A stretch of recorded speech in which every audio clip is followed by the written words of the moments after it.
Hello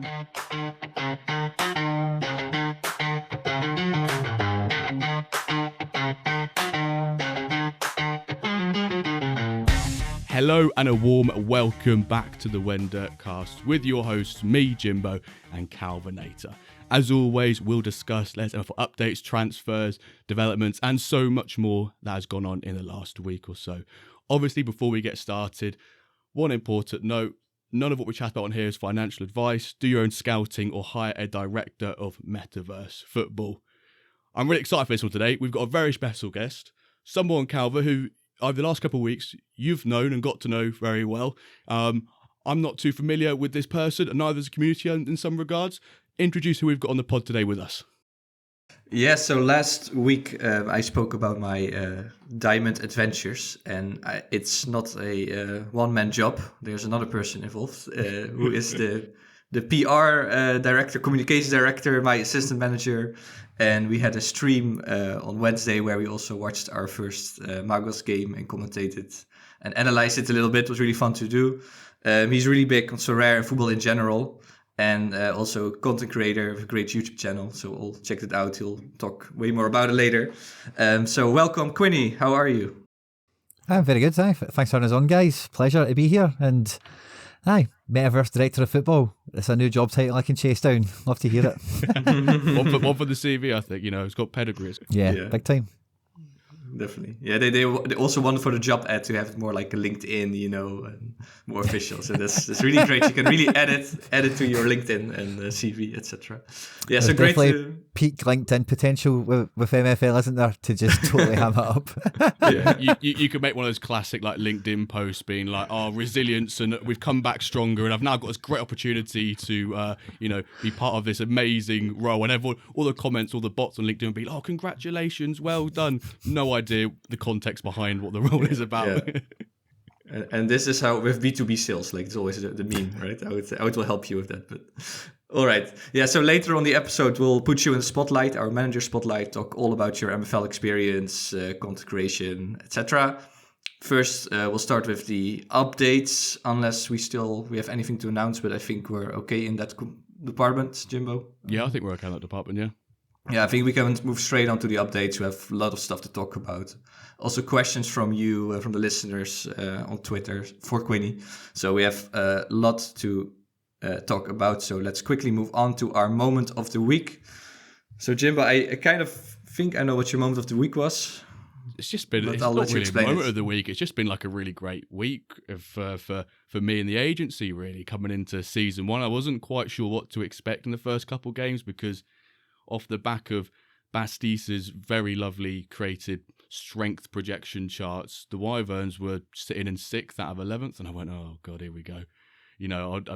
Mid-table mediocrity, maybe we challenge for promotion, but fall away at the end of the season. Maybe we're in a bit of a scrap.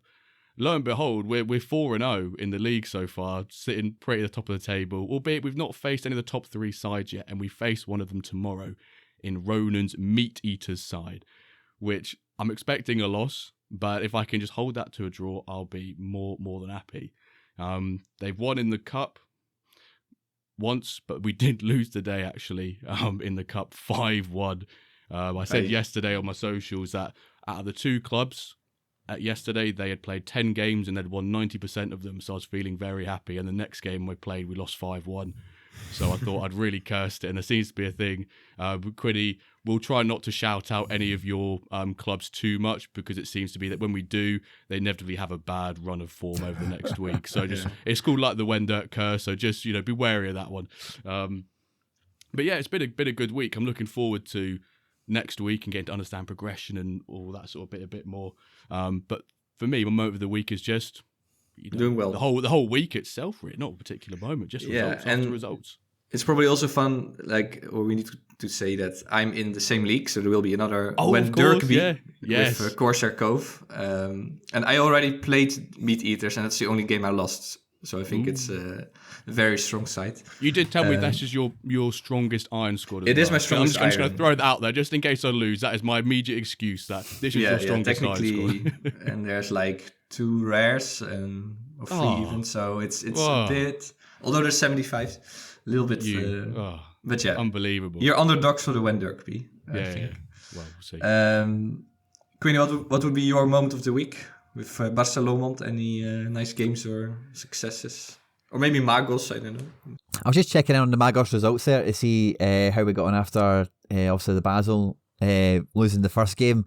I won my first game personally, which I don't know if I'd call it the moment of the week, because I actually quite enjoyed some of the, like, in the games following. I've actually lost. I've not really won that often since my first game. I've had a wee losing streak there, and I've been chopping and changing and rotating, and I've actually really liked that part of it, because I actually came into the season quite confident after a bunch of the friendlies I'd been playing. I was saying to you, Calva, on the stream that it's like, I think I've cracked a bit of a code. I think I've got all my bars in the right places, and I've got the right guys in the right spots.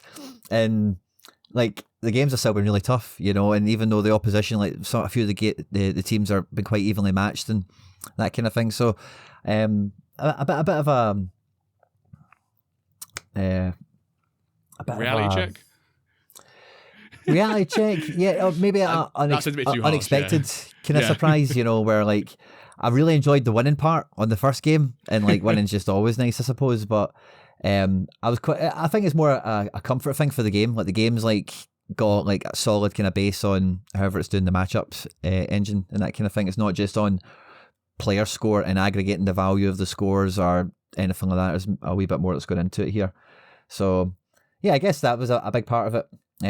But I thought really the moment of the week for me has been the whole opening kind of sequence of matches. I've really enjoyed all of them, different decisions that goes into it, and it's been fun as well, just like logging in and the matches there to watch. And it's not like something where you have to be at its beck and call to action and stuff and get it going. So it's hard to pick one single moment, but they're the ones that have kind of stood out for me. First win, first loss. Moments of the week. There we go. We'll just add a plural. We'll add an moments of the week for you, Quinny. I think for me it's also been like that. Like, of course we have the whole progression thing. I guess in the dev updates we'll talk way more about progression, but just kind of almost daily or like 3 times a day check how is my progression going, and you have the training and those matches, and it can be another +1. That's already very addicting to see your players go up. And I think also for me, it's just, the whole Magos thing, which I'll talk in season update, I think was also great. And also that my gold team and silver team are doing pretty well. Like, I was a bit afraid of like the relegation, and especially Black Sea. Jimbo, you trusted me again with Arango with your talent. I've been following closely. I actually got off to a pretty decent start. So I think Black Sea is okay. So I think I'll join you guys in saying, like, the whole week has been one great moment with the progression and the games, and really a great vibe also going on with so many, like, on Twitter, and general has been exploding. So I guess just the whole season 1 really starting was amazing. So I would say that. Let's move on to the dev updates, which were pretty much all about player progression. So you could not have missed it, that player progression started with season 1, and that players are getting better. The team worked on that, their main focus, to deploy the match progression and also the training feature. They did intensive monitoring, analysis, etc. And everything ran as expected, but there were a couple of things, such as a bug that with their, let's say, they were launching the first training session that didn't really go well, and they will keep monitoring that and then try to automate it. Now it's still done manually. Also, there was a few plumbing issues. Exactly. Also, with the dev jail, that there was initially players got less XP than expected, so they also identified and fixed it. So now they're still doing it manually, and then hopefully can do it automatically. But everything is functioning as expected. That is, I think, the main message, and they will continue to monitor it because it's such a vital, like, important element of the game. And the final thing is that about competitions, earlier this week, part of the time has been dedicated to the scheduling of the competitions. There were like some issues, so kind of the league tables were like based on overall strength, and you were facing kind of people like in that area of the table. I don't know if you noticed that, Jimbo, that you were like... Yeah, that's what Big Will said, didn't he? Sort of reported it, that he was playing all the big strong sides at the beginning of the season.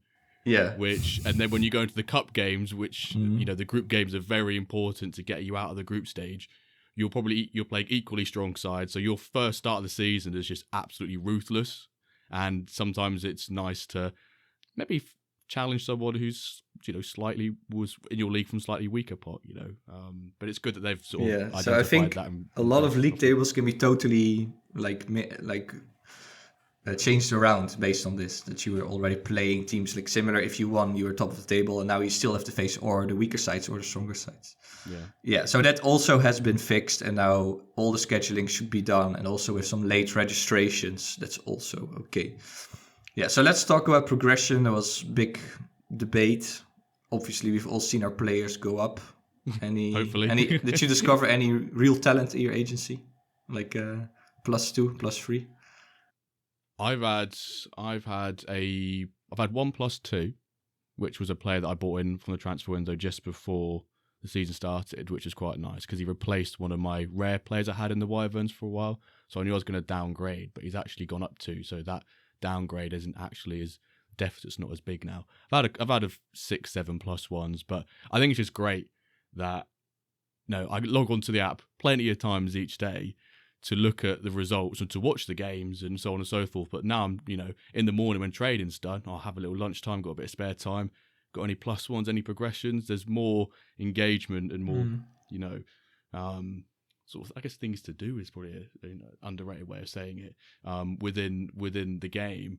But also I'm spending far more time looking at my agency and where I've contracted players out to other clubs, which I think is great. Usually I just go, oh, is Arango playing? Oh, has he scored? But now I'm going, has he scored? What's his match rating? Looking at how he's doing. My whole sort of, I guess, routine. My whole routine has gone up a few levels. Yeah, an extra flavour, as you call it, Cal. Extra flavours to the game. There's far more flavours now. Far more flavours into the game now, which I'm loving. But I think on that first day, progression happened with that first training session. Some of us initially saw some +1 in that little green colour. We're going, hang on, why does this feel slightly too quick? And I think that was the opinion of quite a few members of the community, but we were told by MFL that obviously they're doing extensive monitoring and that's how it's expected to be. So I think maybe we've just got to sort of manage our expectations a bit. And like I've said constantly throughout this week, we're not even 20% into our first season yet, and we're trying to make conclusions on how this algorithm, how this mechanic works, trying to be the professor, the knowledgeable person at it. It's going to take a couple of seasons for us to understand how it all really works. Yes, no, definitely. And it's good to note that there's a ton of +1s already, because if you have, let's say, a 70 rated who is 70.49 overall, right? And it just needs that little bit XP or that little stat to push him to the next overall level. So +1 is very easy. And if you see +2s, +3s already, those guys are then, I think, just more talented, or they have early prime age, or just a lot of potential. So there's multiple scenarios. Maybe they're 24 and prime age is 25, and then they suddenly develop crazy, and then it flattens out. So we have to wait to see. Quinny, did you see any guys getting better already in your agency? Did Lecoq get better? That's my main question. Did Lecoq get better? Did he grow in size? Get a bit better. Yeah. No, I just actually went to check there. I've not seen any +1s or anything, so I just went to click on a few screens there just to see if I'd maybe just missed something. But no, I don't think I've had any guys actually move on yet. And also individual, not like a pace or physical. Yeah, or I see it maybe. here. I've had a few actually. Now you mention it, I've got a guy out on loan. He's got one. Yeah, I've had a few actually. No +2s or anything like you say, but a few +1s. That's actually that's quite. Yeah, that's exciting. That's quite interesting. I've got quite a few. Yes. Great. So now you also are addicted and gotta check it every 3 times per day. Did you get any +1s? I think Dio calls it the matrix. He publishes this matrix in the baller chat. I think. Yeah, you just see this massive screen of just +1, 2, 3, 4. Yeah, and just so much green on the screen. It's so good to see all that green. Yeah, exactly. One thing I would like to see, I would like to see them add is, and some people have asked for it, is because we're so addicted to seeing how many +1s we're getting and who's changing, having the last 24-hour sort of filter option, because we have the last 7 days and the last 30 days, so you can see that obviously last 7 days and last 30 days currently are irrelevant because we've not even got to that time frame yet. Sure. But actually, if we're playing double games a day because the cup and the league, and then you've got training on top of that, it'd be quite nice to see actually how did my guy got 2 hat-tricks or so, and he had really good match rating, really good training.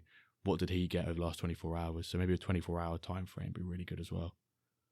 Yeah, and also a little visual to share it on social. So I shared some things, you shared some things, but then to also download it automatically would be cool. So, but I'm sure the team is on that. So one final thing before we actually move on, because I really like this progression topic, is that what I really find interesting, or it'll be more interesting as season goes on, is how obviously we have these sort of prediction charts and where you're gonna, which pot you were in for the league based on strength of your top 11 or so. But now actually kind of that, some of it could be irrelevant, because you could have a your 11 starting players could be really have really close prime age and go up quite quickly, and then change the balance of the league and who you're facing. What was maybe a relegation fighting team is now actually mid-table because their players have progressed quite nicely and they've been developed properly. So I think it's been really interesting, the dynamic of where, some teams who maybe we could do a before and after season, Bastille could do, where, this was the before standing, here was the after, to see who's done well with progression, because that's going to have an influence, certainly, if we're getting +2s already, +3s on sort of the engine and in the matches that are happening at the same time. More work for Bastille. That's what you're saying, pretty much. Yeah, he said his laptop's struggling already when he had to run it, so bless him. Exactly, he already people kept asking him. But... Okay, now let's move on to the Diamond update. So yeah, for me and for Quinny now, it's a bit more fun to talk about this because we are in the Diamond League, and we lost our first game when we were watching on stream, 3-0 against the Basel MFC. And actually, I don't think we should be too ashamed of it, because he's leading. He's like top of the table with 10 points. I wonder what the odds on that were. I certainly don't think many bets placed on Basel coming top of the league after 4 games. No way. No one saw this coming. No, exactly. So that's pretty interesting. So yeah, we should not be ashamed of that loss. Although that game, it was not super deserved, like based on XG, and McGill is supposed to be the 3rd best goalie in the whole game, and he didn't really show that. But anyway, they are Basel is first, then Meta Mercenaries, and that's the other team we lost to. So we lost 2 games so far, and it's against the number 1 and 2 of the table. So I think that's pretty good to have those 2 teams beating you. And then we had 1 victory so far against SV Berlin, Fancy Gaffer's team, who is a bit similar like us, like he has no legendaries himself, he has to do a lot of wheeling dealing to get a team. And we beat him with 4-2, which was really good. And a 1-1 against BFC Barcelona. So this means that we have 4 points and now currently 9th position, 9 out of 12. So at the end of the season, this would be a promotion relegation playoff. One playoff. But of course, that's way too early. We only had played 4 games. There are, 18 left, so still a lot to go. Quick about the other teams. Tango is there in 3rd spot, Piccioni Milano 4th, Londinium 5th. So the kind of bigger teams, they are there. OM Legends didn't start off too well. I think the only big team who already lost 2 games. So for them, that's not too good, I think. Did you follow it a bit more now, Jimbo, with me and Quinny, like our team in there? Did you certainly, bit? Yeah. I followed it a fair amount. It's probably best to say, with how we mentioned on the podcast and being up to date with things. But now that yourself, Calvin, now that you're half of one of these diamond clubs, and I've got both of you on the podcast here, I've got to watch and got to keep up to date, just so I can chime in with the chime in as a journalist. If the going gets tough, I can start asking the questions. Do you feel under pressure? Bloody hell! I can start asking the questions. Do you feel under pressure as a manager? What the fans getting on your back? How are you going to react after that loss? Chumbawamba, that sort of thing. So no critical questions today, or how would you, as a journalist, assess this? I mean, there's arguments to be had why you didn't have Barr in the starting 11 of your first game. I think Quinny, I remember at the end of the game, post-match analysis, you mentioned that why you thought maybe he would have been starting, and Calvert said, did some testing and it didn't go so well. And now he's played every single game and he's bagged in 5 goals or so, hasn't he now? So yeah, that's what happens. No, that was a mistake from my side. I got a bit carried away, so I'll tell you why I made this choice. So I did testing against Basil and I beat him like a couple of times. So then in my mind I was like, oh, probably he knows this and now he's gonna change stuff. So I also need to react to that and do something else because otherwise he's gonna set me up with like this, like some kind of reverse psychology going on, and I kind of took it too far. Played yourself, basically. I got punished for it. Yes, sorry to all the fans, to all the Magos fans out there. But then I went back to the 4-4-2 diamond, and I think so far it's working pretty well. We're also very effective with the chances, usually scoring more than the XG in almost most of the games. And Ba is really doing well, and actually his shooting went up by 1, so his shooting is now 98. So if I kept him in, he has like 100 shooting. So that's pretty sick. That is filthy. That is pretty sick. So, and in the cup we played now 2 times, draw 1-1. So it's not the best, but yeah, I'm gonna focus more on the league. I think most teams will focus more on the league to avoid relegation, to make sure like that's like the top priority. Yeah, I think that's a good move. No one wants to get relegated in the first place. No one wants to get relegated from the Diamond League. You know, that's like the relegation or the new Champions League setup. No one wants to be that. Not relegation, getting immediately out of the first stage sort of thing. It's a really fun part of the game, that as well. It's kind of like more like poker, isn't it? You kind of if you have ran a few simulations, you've done a few friendlies against someone, obviously they can see it as well as you know, and or even like because everyone in the league and everyone in the cup you play twice, so there's those kind of dynamics as well. Like for the cup games, I totally rotated. The first game in the cup, I get smashed 6-1, and then the second one, which was earlier today, I actually won it 2-1. Just nice. The boys rallied together and made it happen, as it were. So there's definitely a few. It depends on what you're prioritising and depends on who you're against. Like with the Basel one and obviously with the Diamond League team, it's high stakes, high rewards type of stuff. Basel doesn't pull any punches, and he's quite well known in a lot of circles for being a high roller. But yeah, it's a great dynamic of the leaderboards or the tables, the way they've been structured, is that especially at that top end of the game where there's so few players at those ratings, like all the individual players are their own kind of character. And seeing Ba on 5 goals there, I just went and checked the rest of the stats. Harida, the wicked left winger, is on 3 assists as well. So he's starting to kick on a bit as well, and he's got +1s and getting even faster and even better defending. Yeah, exactly. We also had already 4 players in going up +1, and both strikers, Stefani Ba, went +1. One defender, and we really needed a bit more defensive, like a buff.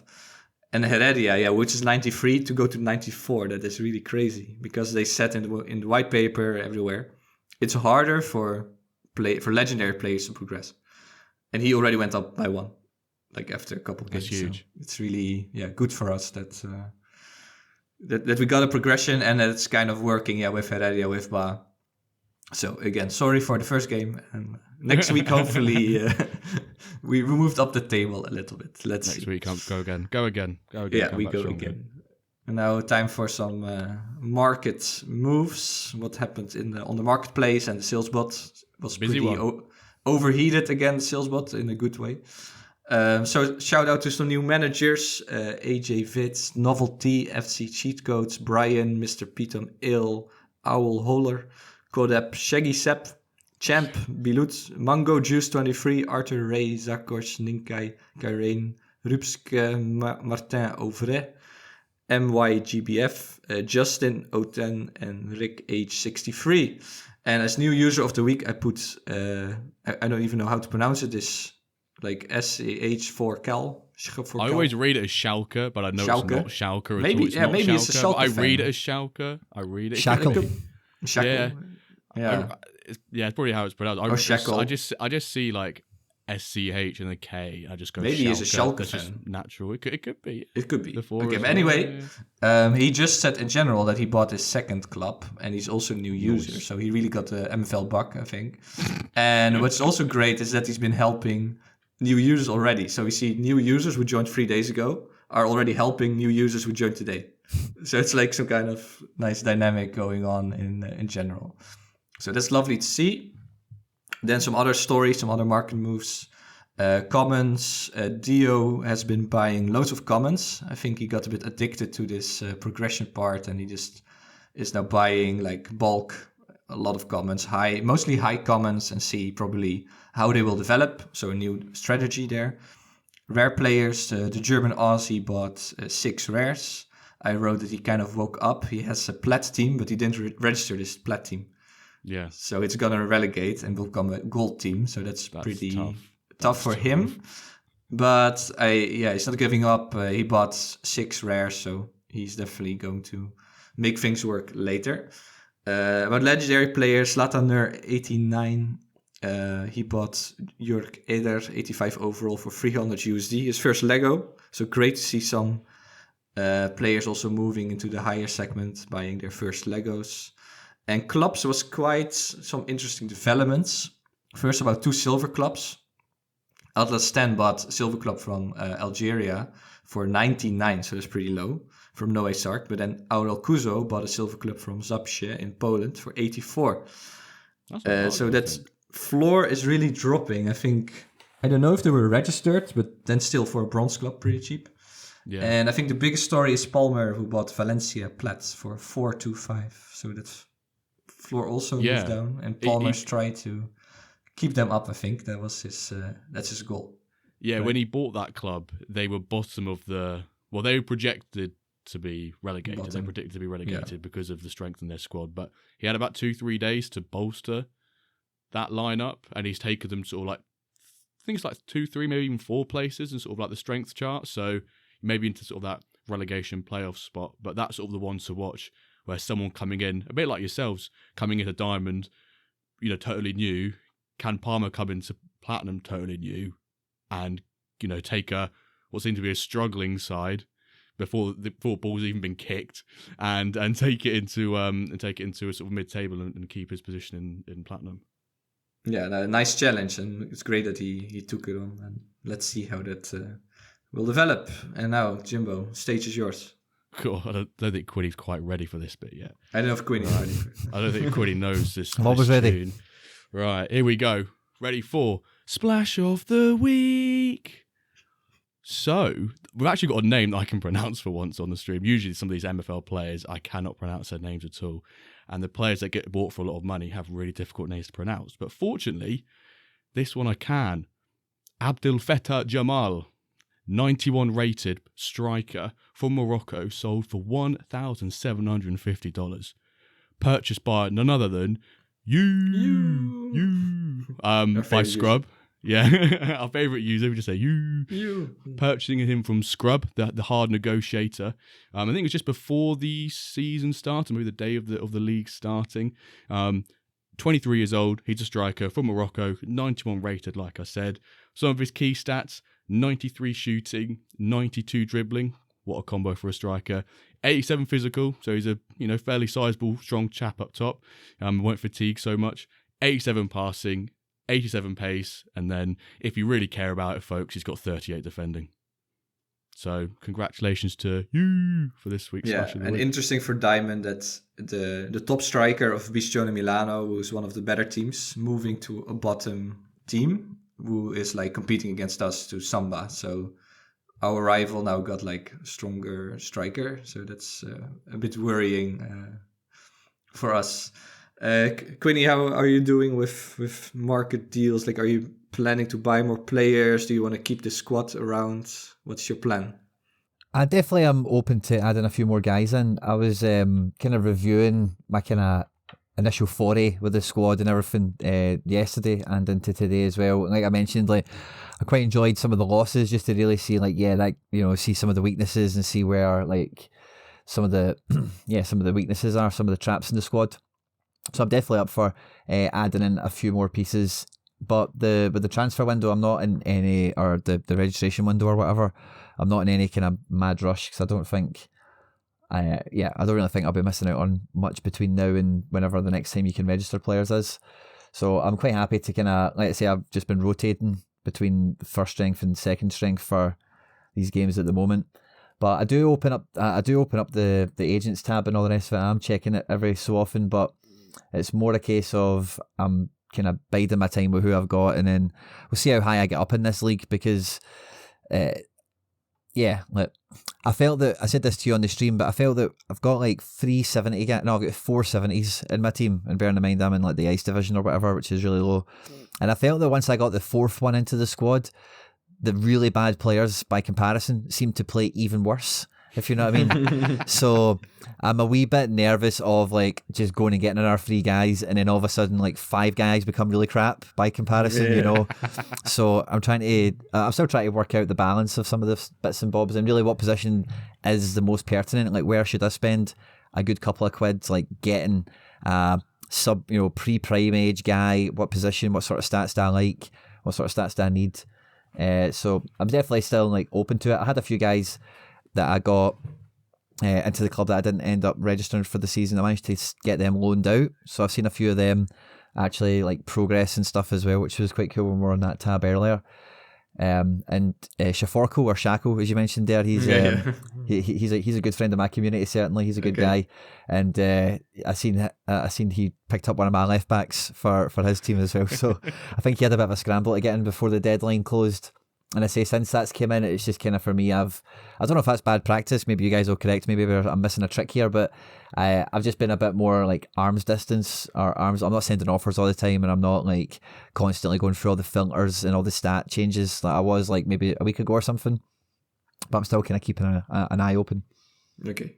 Well, we have another also drop coming, and then we have a tiny 3-day window when you can sign. I think, Jimbo, I'm not totally sure if it's like next week. I think. So it's not next week. So the pack drop and the opening day of the mid-season transfer window is Wednesday the 27th. So that's when the transfer window opens and the pack drop. And then the Thursday, the Friday, it's also opened. And the Saturday, if it's the same as it was for the transfer window this week, it will probably be sort of, 11 a.m.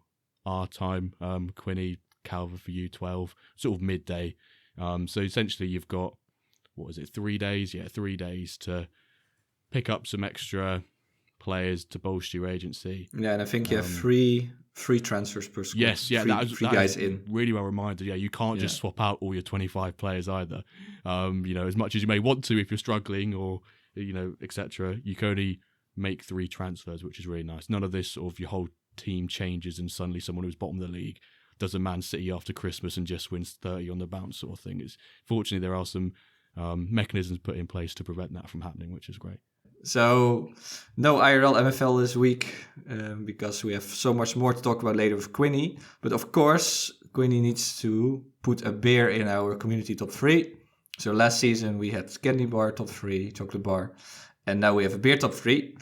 And our last guest, Sam moves, he put Radler, no brand, just in general Radler, beer from Germany as 1. Bastise put beer from Marseille, Fada, there. And then Jimbo, you have your neck oil Beavertown on the first spot. So Quinny, you can kick out one of those and put in a great beer of choice. So what's your favorite beer and then where would you put it? Well, just as you're ready for the needle to jump across the record on this one, I actually don't like beer.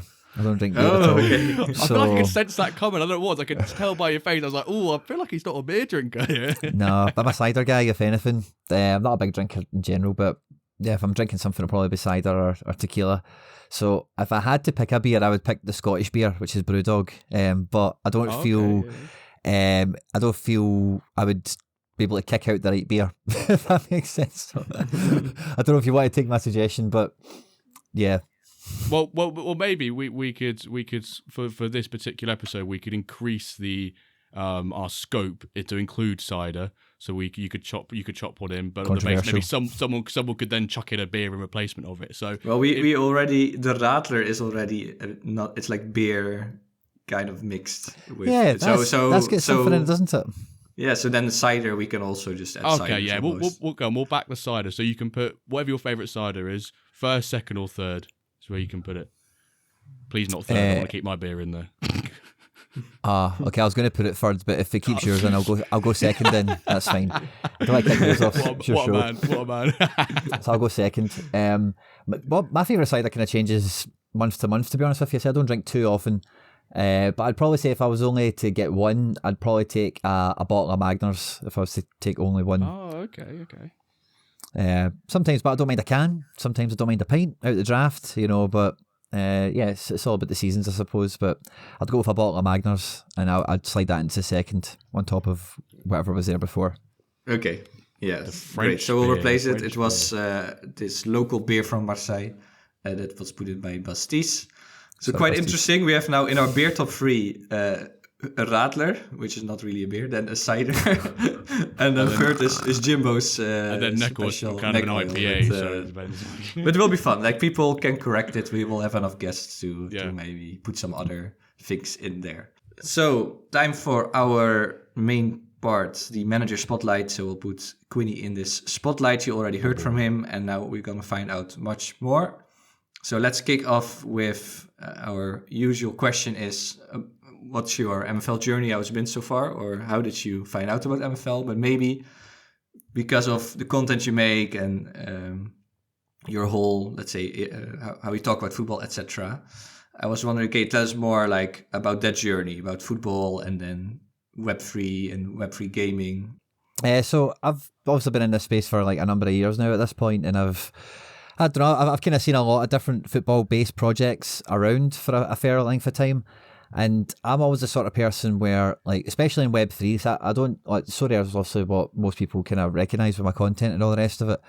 But when it comes to like NFTs and like crypto and all the rest of it, I've got a few other things that I've kind of played with, messed around in, collected over the period. And I always try and keep myself, because of how I found Sorare and ultimately how I've came across MFL, I've always tried to keep it centred in something that I have taken from my real world life or experience somewhere else. So with Sorare, it was a kind of a combination of other stuff I'd been playing and involved with before, as well as actually a lot of what MFL kind of brings to the party for me a little bit. And it's that case of like, I'm a bit of a football, like I'm a deep end football fan. I'm a bit of a football romantic, and like I just get absorbed by football, the storylines, the clubs, the rise, the fall of everything.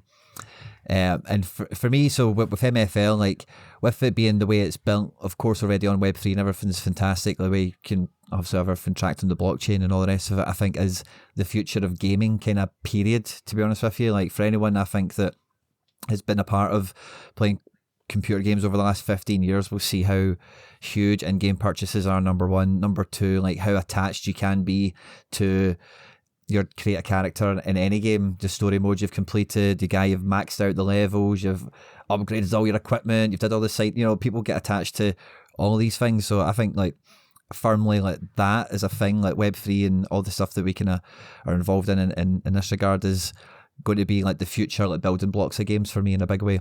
So with MFL, like I grew up like a football manager kid. Like I played football manager like every week and hour, God sent, for like all of high school essentially. So much so that when I started working, like I had to actually like not like see when my last computer or laptop or whatever seemed it clapped in, I couldn't buy another one because I was like, if I buy another one, it's just going to happen again. I'm going to get another. I'm going to get it again. And you get to a period in your life where you need to kind of knuckle down and work a bit harder at stuff. Or some people go to uni. I didn't do that. I just went into work myself. But so I had to kind of take myself away from it. And that led me to doing football coaching. Like I went and got UEFA badges. I was a first team coach for a few years until COVID happened, and I've kind of used that as a convenient gap in my CV, and all this other stuff has kind of went well. So so number one, like I've always just been open to this kind of stuff being like a gaming experience I want to be a part of, just as I don't know if it's philosophical or whatever you want to think of it as, but I just see it being the space to be involved in, like I still play my PS5 and still do other bits and bobs, of course, but that's the first part. So with Sorare, it had its own thing, and with MFL, it firmly does just kind of catch on to that football manager angle of it. And Football Manager for me probably won't ever translate into Web3 the way that MFL is kind of occupying the space, as it were, because Football Manager is based on the real world, it's based on clubs, it's based on selling a new copy every year. You've even seen with the delay that they've had this year that they need to sell a new copy every year. Like it's a contractual part of their agreements and everything that they do. So it is always going to be what it is, and that's obviously they've got their own advantages by having like such a robust game and all the, so I remember thinking about it quite deeply one time when I was in high school, maybe around 16, 17, and it's it's feasibly one of the biggest calculators anyone's ever made. That game, just for what it does and how powerful it is and whatever. It's a great bit of kit. But for me as a player of anything, and especially when it comes to sports related, football related games, you always want to have that create a character. Your club in this case is what it is. You're a part of it. It's you in the game. It's not just, oh yeah, I was Chelsea manager and I won the Champions League like every other tip that's out there. You know what I mean? Or I went Wrexham and did the whole Ryan Reynolds thing before Ryan Reynolds was even a thing. Everyone done that I think once or twice, didn't they? And that's just that's fun and it's a game, but it's that has a shelf life for me. Like, I played Football Manager for a long time, probably would have played it a lot more in general terms, but like you can't only do the same thing so many times. And I feel with this, because number one, like the players are different, the club is yours. Like I was saying to Calva when we were on my stream, like, a big part of this for me is like the internal narrative that you have with your club, your players, where you are in the league, how crap the last result was, how good the next one's going to be, or whatever. So I just really liked everything that MFL kind of had to offer in that regard. And when I spoke to Mafur and Matt, the owner of the company and everything, he was very well spoken in the sense of like, it's not just the Football Manager game part of it, but it's more like it's its own universe, it's its own kind of space. It's not the real world trying to just skin up differently or whatever, or do something different. It's more like, obviously you guys have said the word agency a bunch of times in this show today, and that's like quite a common part of the zeitgeist here. So you're not just like picking the team and the tactics and all that, maybe deciding the transfers and stuff, but you do agent in this as well. You do own players and loan them out and stuff like that, and I'm sure there's more innovations coming in that way as well. Where even like me and Calvert doing this whole Diamond League thing, and I know that's something that they as a company are like, they would embrace. Like, so I can't remember the exact wording of it, so I won't try and quote him or anything. But he's talking about like the value of like a friend group running a club. You know what I mean? And like someone is just hustling the contracts, someone is hustling the tactics, someone's doing this, someone's doing that, and everyone can play this in their own way in that regard. And again, it's you tying into like, this is our club or this is my club, or doing that kind of thing. So I just think like overall is that a Web3 proposition, and like the game itself, like I'm not going to claim to have read into the future and all this kind of stuff on it or anything like that, but it's fun, it's easy to pick up and play, and it's again very much something that I've taken from the real world that is Web3. And I think like a lot of the things that do struggle in NFT land and Web3 in general is they're trying to make something up and then go, we've got a game or we've got an NFT, try it out and love it, or tell everyone that you love it or whatever. Whereas I think the things that always do well are the ones that just move things on. They are just like evolutionary. They take something from Web 1 or 2 into the future kind of part of it, if that makes sense. And that's why, again, like the Sorare thing makes sense, because it's like cards. You can't, if you own cards, like nowadays, like everything's on the internet. Actual paper cards, you can't, they're very limiting if you want to engage with them and play games or print do out something. Your Sorare cards and have to map out your SO5 lineup on paper. Yeah, exactly. It wouldn't be the same thing, or even, so again, provable scarcity, like again with the players, who's owned them, you can see like, their career and all this kind of thing with this game as well. But yeah, I always like things that take from the real world and move it on somewhat. Like some other NFTs I own are comic books. I've got an app called VV, which I've got no affiliation to or anything like that. It's just a daft thing. But I think I've heard of that before, yeah. Yeah, they're quite big, but you cannot withdraw from it as far as I understand. But they've got a lot of like Marvel IP, Star Wars IP, and they do like comics and like figures, but it's metaverse figures, so they're like 3D and AR, and you can take pictures with it and stuff and whatever. Yeah. It's just goofy, whatever. But again, that's like a real world thing, that I think these are the things that will do well over time, probably. Yeah, no, definitely. And what you say is like, it's really immersive, right? About your narratives, and that you're really building a club and you're dealing with real players, like other people. Well, it's part of a game, right? But I'm almost like, with what you said about hustling, like the contracts, I was really like hustling, sending so many messages everywhere. And it's really way cooler, than just leading Chelsea to another Champions League title in FM with like, it's just, you're playing against a real calculator. Like you said, it's the biggest calculator. That's what you're playing against. So I can imagine that you really have to special football, real coach, and then combine that with such games like Sorare and in the real world, and this in its own metaverse, right? Kind of ecosystem. So yeah. And Jimbo. And you know, in MFL you can't just sort of load up your most recent save and go again if the results don't go your way. You've just got to firm it and go, well, actually I was crap that game, I got somehow I'll be better for next game. No saves coming. Much more of an honour system in that way, isn't there? You know that you know when someone's taking Wrexham from the Conference to the Champions League final, right, okay, how many times did you turn that one off? You know, in the last game of the season when you had to get the points, or the semi-final and the second leg or whatever. So yeah, there's definitely a bit more clout in it in that way. And I like the way they've structured the divisions as well. It's quite clever, you know, in terms of, you know, the different strengths and the different rewards and whatnot. So yeah, I've been impressed with it overall. Quite glad I found it. Great. Yeah, I think that the big piece around like law and clubs and owning it yourself, you know, we see there's a huge amount of users or managers who have their clubs and have social media accounts, whether it be Instagram, whether it be X, and that's great because there's all these templates that you can share with it, you know, like your Magos de Madrid, for example, and it's great to see that sort of side to it, and sort of people actually build their club. I'm a Norwich fan, and my Wents and Wyverns are based in Norwich, and that was there's now another Norwich club when they did some more minting, but that was the first Norwich club, and I felt extremely connected to it, and that will never leave I'll never sell it, regardless of whatever happens. That's never going anywhere because I feel like such a deep connection with it because I've made the account, I've done all my research into it. It's one of the local rivers that runs through and all that sort of stuff. Yeah, no, I love it, and we've done branding episodes before about, you know, going into the history or the geographical or some sort of element to do with the location, and the amount of effort people put into these as well, like the AI or just the background of the clubs is so great, and that really just embeds that connection with it, and underpinning it all is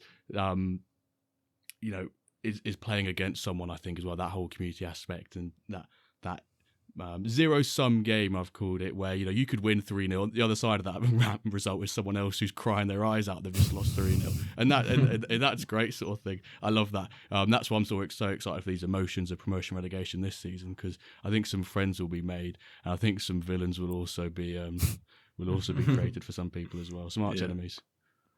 Real drama. Well, maybe speaking about the branding and identity, can you tell us a bit about Barca Lomond? I see in the background, if people are watching the video, a certain Barca legend. So you have obviously a connection with it. And Lomond, where does it come from? Or is it? So Lomond. So in Scotland, we don't have lakes; we have lochs.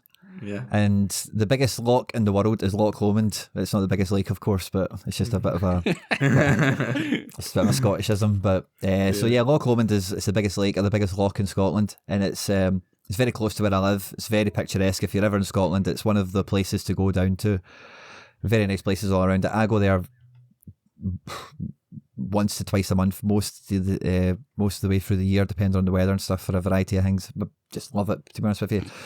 My club Barcelona on this has been placed in Dumbarton. The guys at NFL were gracious enough to allow me to select where it would go. I asked them. They said what city? Dumbarton's not a city; it's a town. But I asked them, and I was so surprised that they actually done it because it's not a city. I thought they would have been quite limited to what they could have entered, but they managed to do it. Dumbarton's really close to Loch Lomond.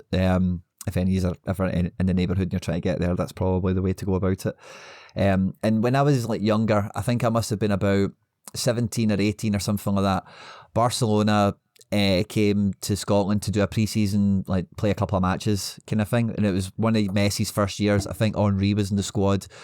I can't remember when, but it was like, pretty vintage Barca. And there was a youth team in Dumbarton, not in Dumbarton, sorry, Balloch, which is next door to Dumbarton. But from a map, if any of you guys were looking at it, you'd say it's the same place, but it's not. And they were called Barca Lomond. That was the name of the youth club. And when Barca came over, like they'd somehow got in touch with each other or whatever, and they took all the kids over to Dundee because they played Dundee United. And I forget who they played 2 matches, but one of them was Dundee United, and we took all the kids over and they got pictures with them and all that, and it made like news. That was the only reason I'd heard of them, because I was like 17 or 18. I wasn't playing under-8 football. I didn't have any kids or anything, obviously. So, and it was just when I heard it, I was like, that is like my fantasy football team for life now, no matter what, if you get me. And then, yeah, I've just always used it. I like it. I think it's a nice kind of play on words, Barcelona. Yeah, definitely. Yeah. I just think it works really nicely. So that's just where it comes from. The icon is my dog, who sadly is no longer with me. I lost my dog a few months ago now, which was, as many of you guys, if anyone has pets, they'll know, like it's So losing a member of the family, it was brutal. Yep, had him for like, I won't get into it, so I start crying, but I've had him for like 13 years or something. His name was Spud. And when I designed the logo in the first place, I was like, I want my dog on it. 'Cause he's a West Highland Terrier, and West Highlands is Loch Lomond. It's the west of Scotland where the Highlands are. Whatever. So that's the badge. As for the colours, I've got no idea where the colours came from, but try to stay away from like anything Rangersy blue, and try to stay away from anything that's Celtic-y green.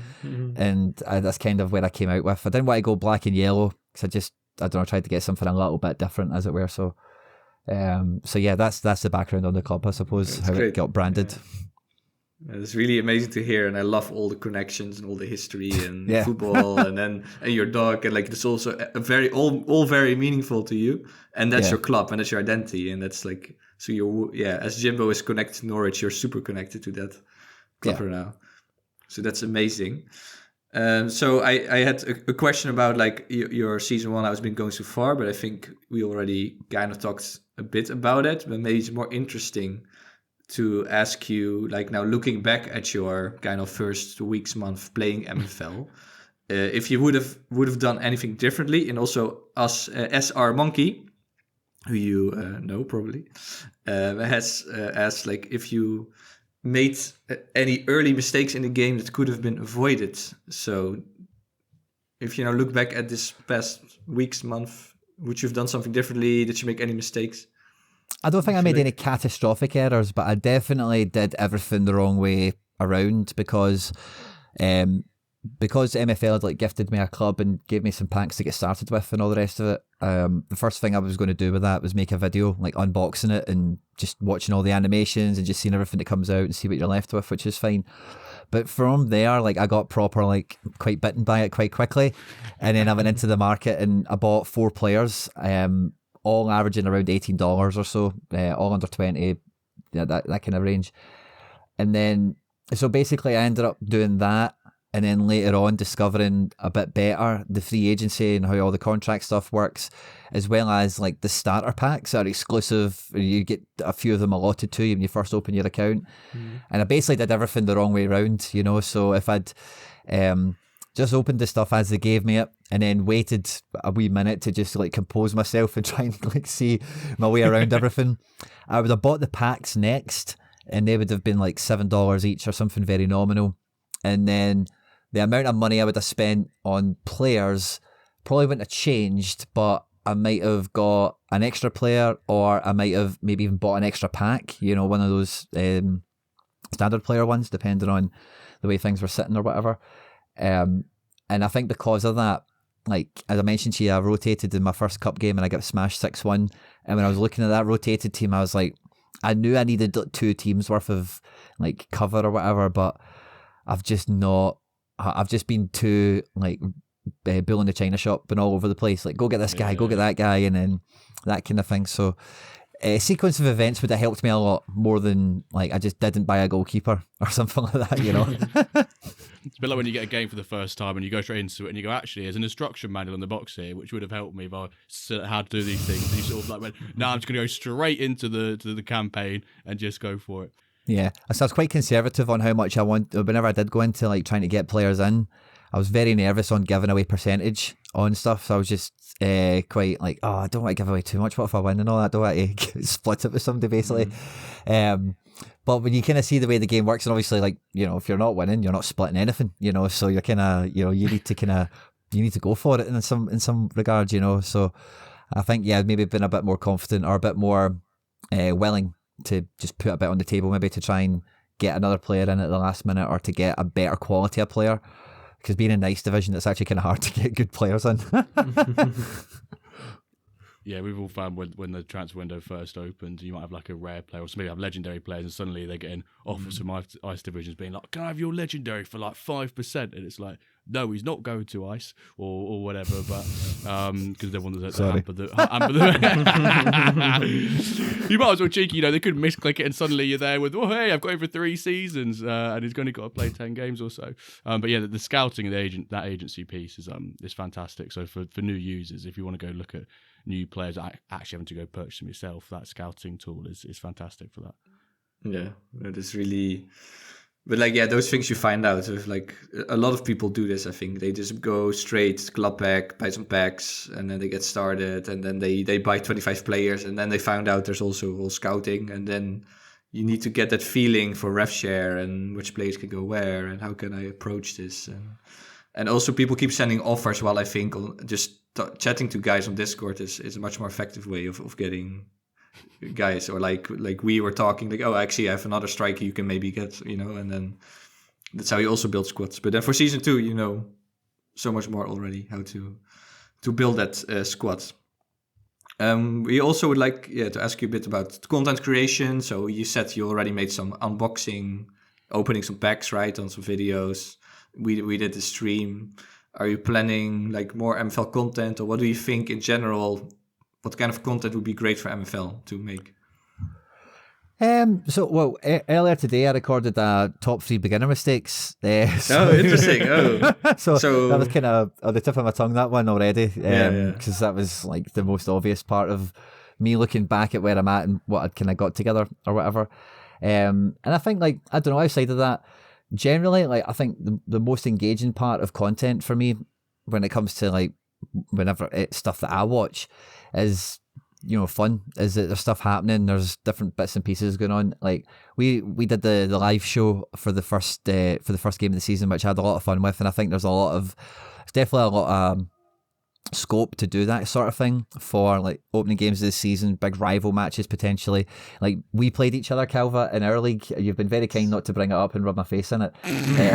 But we played each other the other day with your ice team, and you beat me 2-1 in that game, and I was bitterly disappointed at that, by the way, I must admit. But that type of stuff, I think's got there's a lot of room for that in the space, as long as it's like good-hearted kind of community stuff and people kind of know who's involved in the leagues and whatever. So I like the idea of that. And I think also in general, like, it's kind of about game progress. Like, you guys did a great job at the beginning of the show of going through like some of the updates and some of the new things that are happening. And yeah, for a game that's evolving, I think like any developments and any kind of little pro tips, sneaky hints and tips and tricks, these are the type of things that, I'm always interested in trying to spot or make or anything like that. And that's kind of the same here, I suppose. But in general, like, so I'll have that beginner mistakes kind of thing come out, and we'll see how it kind of goes from there. But generally, like, I'll be looking to keep everyone kind of updated with the squad, as it were. Shackle or Shaforko or whatever, Hoodwink, Monkey. There's a bunch of people that are kind of like in the community already, or that came to the community alongside, obviously, FC Barcelona getting kicked off. That I'm sure with cups and with leagues and promotions and all the rest of it, that like you guys have been mentioning, I've been really enjoying listening to as well on this one, and the last podcast you did as well, that there's like a narrative in here. It is like a metaverse situation for like these football teams and these leagues and all the rest of it. And it's content that's for a community rather than content that's like, it's not really the content that will probably be made on the regular is for people that are got their hands dirty playing it, know it, and it's like, it may be for podcast situations like this, perhaps, like.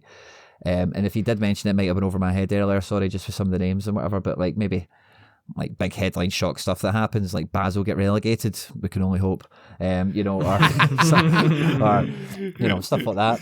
It's always good to kind of track and follow the acquisition of new clubs, like you mentioned. There might be some good stuff in that, like, people that take on new clubs, new projects, and that sort of thing. But I think the content in general is always going to be first person shooter style, isn't it? It's going to be you and your club and any things you're trying that other people can adopt, or other lessons you've learned that other people can try and dodge.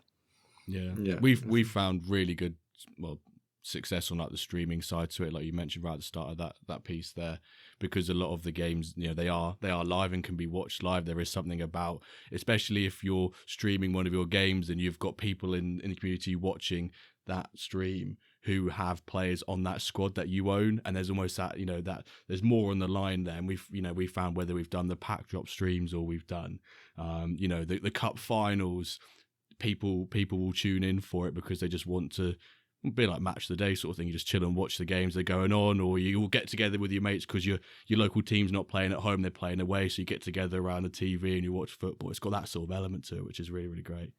Yeah. And again, what you said about like the stories and the narratives, and then you just talk about Barcelona, and now you can go up, you can go down, you can get those guys in, they develop. So there's way more stories to be told. So I think that's also a big part. I will also try to do that a bit more. I think with my channel, to do a bit more stories and see what are my choices, what are my goals. I think people can get invested in that, and they want to keep like following that. So it's indeed very great content, I think, to make. Speaking about stories and following, Hootwink asked, which player in your agency do you have the highest hopes for, like to be star, to be the star of Barcelona? Well, I think there's one guy I know who's going to be the star, but do you have some talents or some hope for someone? Well, Big Emmanuel Lecoq has definitely been the star of the show at Barcelona. 20-year-old striker, aged rated 74 at the moment. So it's kind of hard to look past him. I was quite excited about another guy, but then I realised I don't actually own him. I've only got him for the season. And yeah, outside of that, I've actually got a little left back that I'm quite excited for. He's 22 bucks. I don't know how much better he can get. He's 66 rated. Again, how high will he actually get for it to be that interesting or whatever? I don't know. Yeah, I think Lecoq's the easy one in terms of a player that I think I'll be using for a fair length of time with him being easily the best player in the squad at the moment. But I've got a guy that I got for, like, because I've been sharing like my referral link obviously with videos and stuff. I've had a few like comments come through from people that like click and do that kind of thing. None of them have been that great, to be honest with you. But I've got one guy that's came out a 55 rated comment, and he's a Belgian winger called Thomas Muller. And oh, that's nice. That's nice. Like, he's actually plays great. Like, his stats aren't that particularly good. You know, I think is he quick? No, 69 pace, passing 62. Everything else is under 49. Like, he's not good, but he scores all the time. Like, he's quite effective for some reason. So if I was to have a random player, like maybe just hang on to the coattails of the squad if we climb up divisions or whatever, I'd maybe back him to keep his place in the squad until he retires, maybe, if he keeps this up. But yeah, that's the best answer I've got. So Lecoq and then Thomas Müller. Yeah. the metaverse Thomas Müller. It sounds like him almost, right? You think he's bad, but actually he's good. Yeah. So that's just like Thomas Müller, so it's like very realistic. It's great. Right, I love this username, by the way. Massive Ericsson. Cracking name. Massive Ericsson. So he said, Quinny, if you ran MFL for a day, what would be the change you would make? What thing would you add, and what thing would you remove? I think that's a hell of a question. The thing I would add is team talks, at the very least. Like, I'd add at least some sort of team talk function, even if it's just pre-match, like you just set it, like the same way you do with your tactics. If they still want to keep the same sort of match engine we've got now, so I would definitely add that. What I would remove... The remove one's a really tough question. Yeah, that is a tough one. What would I remove? What would I remove? That's a tough one. If I could do anything, I'll kind of come back to that. If I could do anything, I would upgrade the engine a little bit. So I don't think anyone's ever been offside in any match I've played, you know, which feels funny. I don't know, call me crazy, but somebody's got to be offside at some point. I think that's an interesting one, actually, because Calvin, correct me if I'm wrong here. Obviously, there are offsides in the engine, but when you have highlights, the highlights aren't offsides, are they? I've rarely seen a highlight that's offside. Sometimes you have a highlight starting with another offside. So there's like, it starts with an offside, and then there's like a free kick, and then from there. But also there's never a goal disallowed, right? It's never, you score, you go, I scored, and then offside disallowed. Like that kind of emotional roller coaster you sometimes have in real football. So it would be fun to add that, to it. Yeah, that kind of thing for sure. I think it's a miss at the moment. So if I could do anything, I would do that. If I could add something, it would be team talks. And if I could remove one thing, I don't know, maybe I want to say something that stops people just not responding to your offer somehow. You know, like I did send a few offers that just expired, and I thought like that was an acceptable offer. The guy hasn't even accepted anyone's offer, so there's not really anything you can do about that, sadly.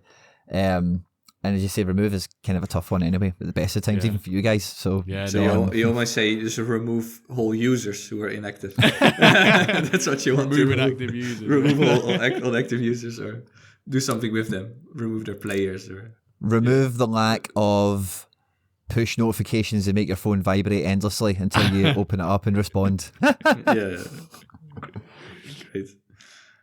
Yeah, good one. Duff also had a question, so one more listener question. He said, we'd love to hear more about your choice to join the MFL community. We already heard about that. But it's also, he wants to know where you think the project is now compared to where it could be when we're in season 5 and 10. So it's like a little bit speculation where you see it going from like a gameplay standpoint. And evolution of the community MFL ecosystem. So this is a bit like you have a crystal ball, 5-10 years.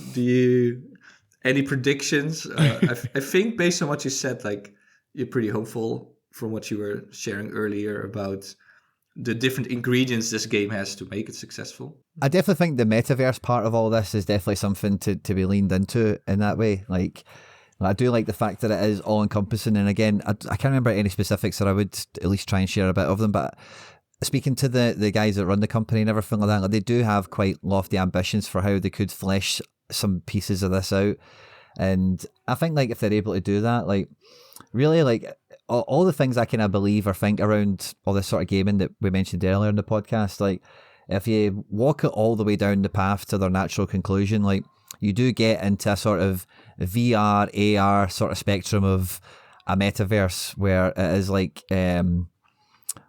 Decentraland. There's one of these places where there's a casino down the road and then there's 4 restaurants and then there's a football stadium and whose football team is maybe in it, or, you know, and it's that's kind of like the nth degree of all this where it could go, and that's not just on MFL, it's a kind of space thing more than anything, you know, the Web3 space and all the work that goes into that and any advancements that could be made. So like, I do think that's something that's got in its favour, that it can be quite open. Like, it could be something that could quite easily like expand itself out in terms of its scope. It's not just football management, but it's also that agency part of it. And then you can go into like, there's, you know, it's football, which is a full industry, you know, so you really could open that up quite quickly, quite easily with enough motivation and I guess inspiration, you know. So 5 years from now, like, it could be like, again, it all depends on the work that they put in the background or whatever, but it could be like that kind of game where it's a level above. It's quite a sophisticated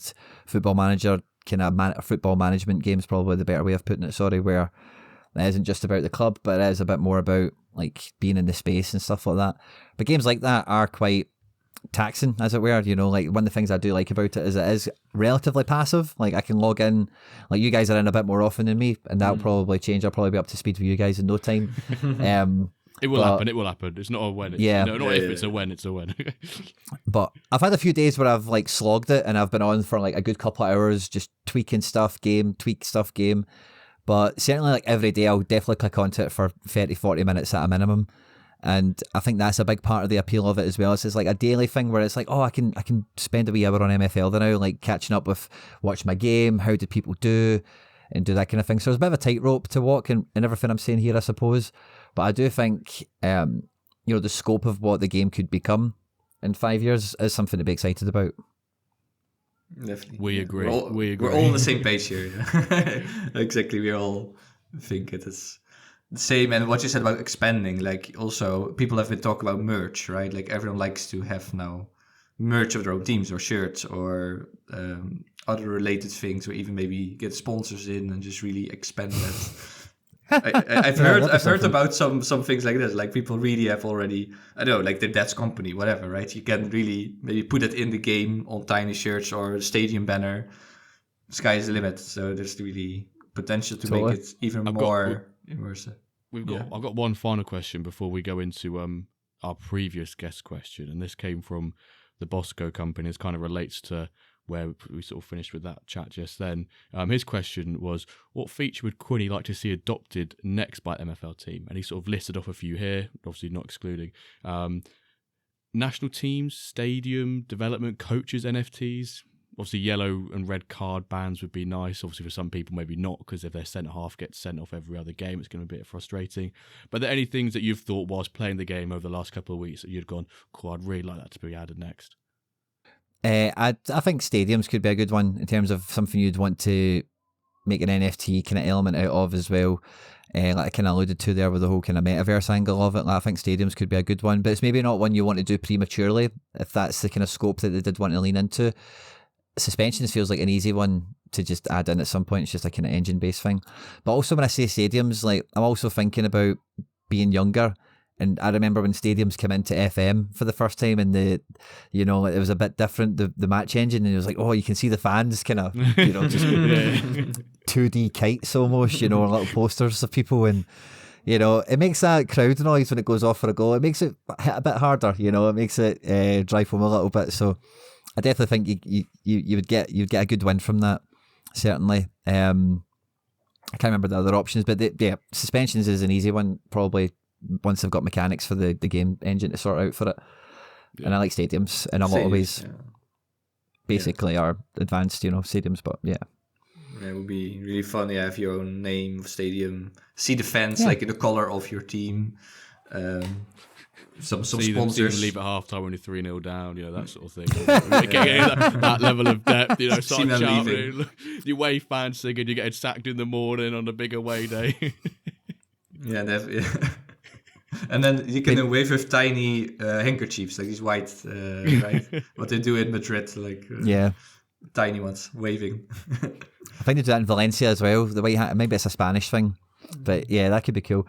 You also gave me an idea as well there, maybe the ability to upload like a 30-second audio track.